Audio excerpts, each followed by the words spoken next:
بسم اللہ الرحمن الرحیم۔ کنٹینیو ہمارا 10th فیڈرل بورڈ کا اسلامیات کا 4th لیکچر چل رہا ہے، بیچ میں کٹ گیا تھا میموری کے فل ہونے کی وجہ سے۔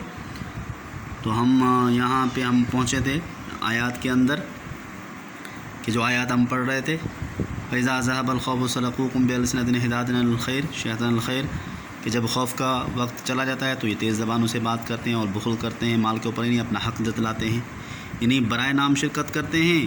ایک تو ان کا دل نہیں چاہتا لڑائی کرنے کا، مجبوراً ان کو جب لڑائی کرنی پڑ جاتی ہے تو برائے نام شرکت کرتے ہیں، اور جب فتح کی صورت یعنی فتح مل جاتی ہے تو مال پر اپنا حق جتلاتے ہیں کہ ہمارے وجہ سے فتح ہوئی ہے، اس مال پر ہمارا حق ہے۔ تو ان لوگوں کے بارے میں کہا گیا کہ یہ لوگ لم یؤمنوا وأحبط اللہ اعمالهم، یہ ایمان نہیں لانے والے، اللہ تعالیٰ ان کے اعمال کو ضائع کر دیتا ہے۔ وکان ذلک علی اللہ یسیرا، اور یہ اللہ پر آسان ہے۔ یحسبون الاحزاب لم یذهبوا، وہ خیال کرتے ہیں لشکروں کے بارے میں کہ وہ نہیں گئے۔ وَإِن يَأْتِ الْأَحْزَابُ، اور اگر یہ لشکر واپس آ جائیں، يَوَدُّوا لَوْ أَنَّهُمْ، تو یہ چاہیں گے کہ لَوْ أَنَّهُمْ بَادُونَ فِي الْأَعْرَابِ، جا کر یہ دیہات میں رہیں بدوی لوگوں کے ساتھ، دیہات میں رہیں بدوی لوگوں دیہاتی لوگوں کے ساتھ۔ يَسْأَلُونَكَ، وہ ان سے سوال کرے، عَنْ أَنْبَائِكُمْ، تمہارے خبروں کے بارے میں، ان سے پوچھیں تمہاری خبریں۔ وَلَوْ كَانُوا فِيكُمْ مَا قَاتَلُوا، اور اگر وہ رہیں تمہارے اندر تو ماں قاتلوا، نہیں لڑیں گے، الا قلیلا، مگر کم، تھوڑا۔ تو ان لوگوں کی حقیقت بتائی کہ وہ یہ سمجھتے ہیں، خوف اتنا ان کے ذہنوں میں بھرا ہوا ہے کہ وہ سمجھتے ہیں کہ لشکر ابھی گئے نہیں ہیں، حالانکہ وہ لشکر تو چلے گئے، مگر پھر بھی خوف کی وجہ سے وہ سمجھتے ہیں کہ لشکر نہیں گئے۔ اور اگر یہی لشکر دوبارہ واپس آ جائیں حملہ کرنے کے لیے، اور تو پھر ان کے ذہن میں کیا ہوگی بات، یہ کیا چاہیں گے، یہ چاہیں گے کہ یہاں سے نکل جائیں مدینے سے، مسلمانوں کے ساتھ سے جا کر دیہاتی لوگوں کے ساتھ دیہات میں رہیں، اور دیہاتی لوگوں سے پھر پوچھتے رہیں تمہاری خبریں، مسلمانوں کی خبریں، کہ ان کا کیا حشر ہوا۔ اور اگر یہ نکلنے کا موقع ان کو نہ آئے، وقت نہ ملے ان کو، اور ان کو برائے نام ان کے ساتھ یعنی ان کے ساتھ رہنا پڑ جائے، تو ما قاتلوا الا قلیلا، تو پھر وہ برائے نام شرکت کرتے ہیں لڑائی کرنے کے اندر، اور کچھ بھی نہیں۔ تو یہ ان کی حقیقت بتائی، ان کی حقیقت یہ ہے۔ تو اس میں منافقین کا طرز عمل اور اہل یہود کا اور اہل ایمان کا طرز عمل بھی آ گیا۔ اب دیکھیں سوالات کے اندر، پہلے تو آپ اس لیسن کے الفاظ معنی دیکھیں۔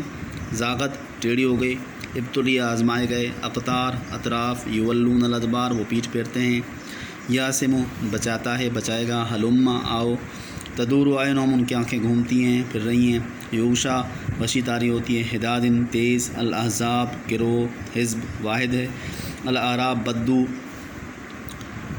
الحناجر، گلے، عورت غیر محفوظ، ما تلبسو، انہوں نے توقف نہ کیا، تمتعن، تمہیں فائدہ دیا جائے گا، المعوقین، رکاوٹ ڈالنے والے، منع کرنے والے، اشیحتن، سخت، بخیل، صدقوکم، وہ تمہاری ساتھ زبان درازی کرتے ہیں، احبت، ضائع کر دیا، بادون، سحرانشی، انبائن، خبریں۔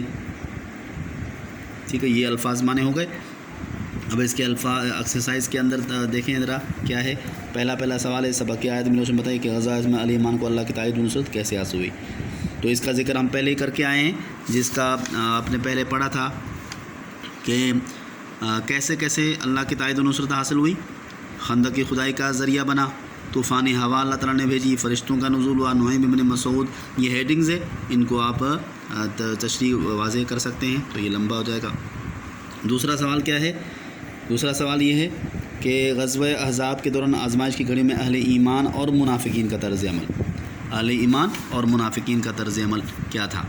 تو اہل ایمان کا طرز عمل دیکھیں، یہ ہے جو ہے منافقین کا طرز عمل اور اہل ایمان کا۔ پہلے ہے اہل ایمان کا طرز عمل، غزوہ احزاب میں بہت ہی شاندار تھا، وہ اپنے ایمان میں اور اطاعت میں مضبوط رہے، اور استقامت و بہادری سے دشمنوں کا مقابلہ کرتے رہے، اور آخر دم تک آپس ان کے ساتھ شانہ بشانہ کھڑے رہے۔ یہ اہل ایمان کا طرز عمل تھا۔ منافقین کا طرز عمل، جبکہ منافقین کا طرز عمل یہ تھا کہ وہ آپ وسلم کو کوسنے لگے اور طرح طرح کی باتیں کرنے لگے کہ اللہ اور اس کے رسول نے ہم سے جھوٹے وعدے کیے۔ کچھ منافقین تو اعلان خود بھی بھاگنے لگے اور دوسروں کو بھی بھاگنے کے لیے اکسانے لگے، اور کہنے لگے کہ یہاں ٹھہرنا موت کو دعوت دینے کے برابر ہے، اس لیے یہاں سے چلے جاؤ۔ اور کچھ تو ایسے تھے کہ اللہ کے نبی سے اجازت مانگنے لگے کہ ہمارے گھر غیر محفوظ ہیں، ہمیں اجازت دیں، ہم اپنے گھر کی حفاظت کریں، حالانکہ ان کے گھر غیر محفوظ نہیں تھے، بلکہ وہ صرف بھاگنا چاہ رہے تھے۔ یہ تھی منافقین کی حقیقت۔ تیسرا سوال کیا ہے؟ تیسرا سوال یہ ہے کہ